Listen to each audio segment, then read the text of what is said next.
Individual piety, بہت اعلیٰ کردار، بہت اعلیٰ تقوی، بہت زاہد، بہت عابد، سب کچھ ہے، لیکن اس نظام کا حصہ ہے جو نظام باطل ہے۔ آپ کس کی گواہی دے رہے ہیں؟ وَمَن لَّمْ يَحْكُم بِمَا أَنزَلَ اللَّهُ فَأُولَٰئِكَ هُمُ الْكَافِرُونَ، جو فیصلے نہیں کرتے اس چیز کے مطابق جو اللہ نے نازل کی ہے وہی تو کافر ہیں۔ تم نے کافر کسے سمجھا ہے؟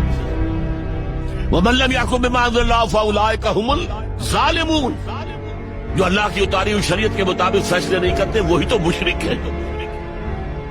وَمَن لَّمْ يَحْكُم بِمَا أَنزَلَ اللَّهُ فَأُولَٰئِكَ هُمُ الْفَاسِقُونَ، جو اللہ کی اتاری ہوئی شریعت کے مطابق فیصلے نہیں کرتے وہی تو ناہنجار ہے، فاسق ہے، غدار ہے، باغی ہے، سرکش۔ یہ تین فتوے ہیں مفتی اعظم کے۔ مفتی اعظم کون ہے؟ اللہ۔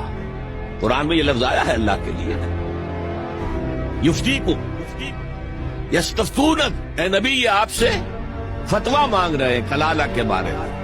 قل اللہ یفتیکم، کہہ دیجیے اللہ فتویٰ دیتا ہے۔ لو تو مفتی اعظم کون ہے؟ یہ سارے دنیا کے مفتی مل کر بھی اگر مفتی بن جائے تو کیا اللہ کے برابر ہوں گے؟ اور اللہ کا فتویٰ یہ ہے جو اللہ کی اتاری ہوئی شریعت کے مطابق فیصلے نہیں کرتے وہی تو کافر ہے، وہی تو ظالم ہے، وہی تو مشرک ہے، وہی تو فاسق ہے، وہی تو سرکش ہے۔ اور یہ تین فتوے ایک رکوع میں آئے ہیں، سورہ مائدہ کا رکوع نمبر 7۔ تو یہ شہادت جو ہے، یہ شہادت گہے الفت میں قدم رکھنا ہے۔ لوگ آسان سمجھتے ہیں مسلمان ہونا، ٹھیک ہے کہہ دیا اشہد ان لا الہ الا اللہ واشہد ان محمد رسول اللہ، اب تمہیں معلوم نہیں ہے شہادت گاہ میں آ گئے۔ اور شہادت سے مراد تمہارے قول سے اللہ اور اس کے دین کی گواہی ملنی چاہیے، تمہارے عمل سے اللہ کی اور اس کے دین کی گواہی ملنی چاہیے، اور انفرادی ہی نہیں اجتماعی سطح پر اللہ کے دین کو قائم کر کے گواہی دو دنیا کے سامنے کہ دیکھو یہ ہے اللہ۔